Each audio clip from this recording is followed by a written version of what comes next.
The Earl of Tennessee. Earl lives next door in Edna's basement.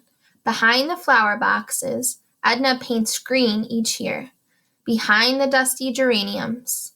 We used to sit on the flower boxes until the day Tito saw a cockroach with a spot of green paint on his head. Now we sit on the steps that swing around the basement apartment where Earl lives.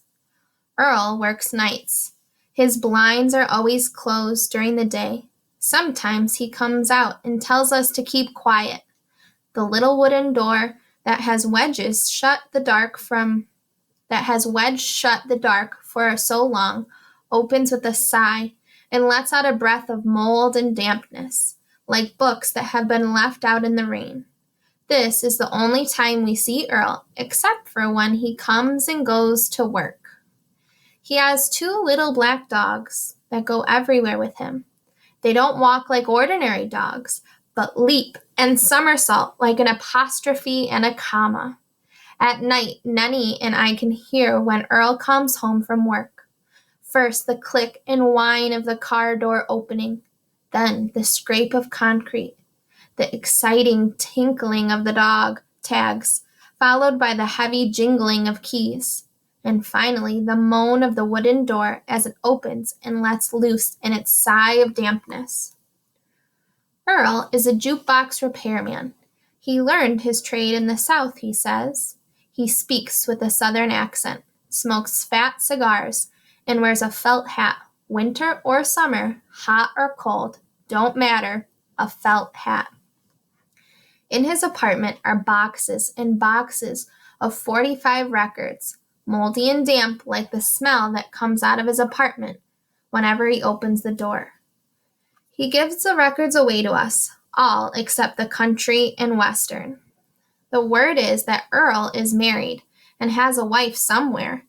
Edna says she saw her once when Earl brought her to the apartment. Mama says she is a skinny thing, blonde and pale like salamanders that have never seen the sun. But I saw her once too, and she's not that way at all. And the boys across the street say she is a tall, red-headed lady who wears tight pink pants and green glasses. We never agree on what she looks like, but we do know this. Whenever she arrives, he holds her tight by the crook of the arm. They walk fast into the apartment, lock the door behind them, and never stay long.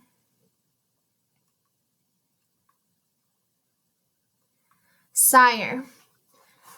I don't remember when I first noticed him looking at me, sire, but I knew he was looking. Every time, all the time I walked past his house, him and his friends sitting on their bikes in front of the house, pitching pennies. They didn't scare me. They did, but I wouldn't let them know. I don't cross the street like other girls. Straight ahead, straight eyes. I walked past. I knew he was looking. I had to prove to me I wasn't scared of nobody's eyes, not even his. I had to look back hard, just once, like he was glass. And I did. I did once, but I looked too long. When he rode his bike past me, I looked because I wanted to be brave.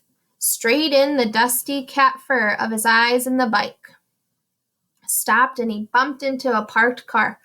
Bumped and I walked fast. It made your blood freeze to have somebody look at you like that. Somebody looked at me. Somebody looked. But his kind, his ways. He is a punk, Papa says, and Mama says not to talk to him. And then his girlfriend came. Lois, I heard him call her. She is tiny and pretty and smells like baby skin. I see her sometimes running to the store for him.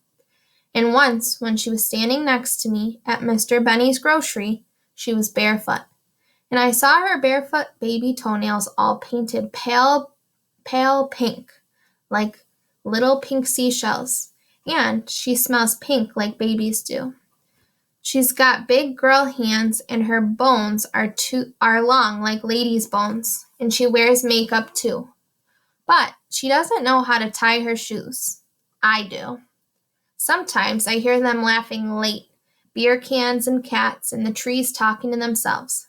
Wait. Sire lets Lois ride his bike around the block, or they take walks together.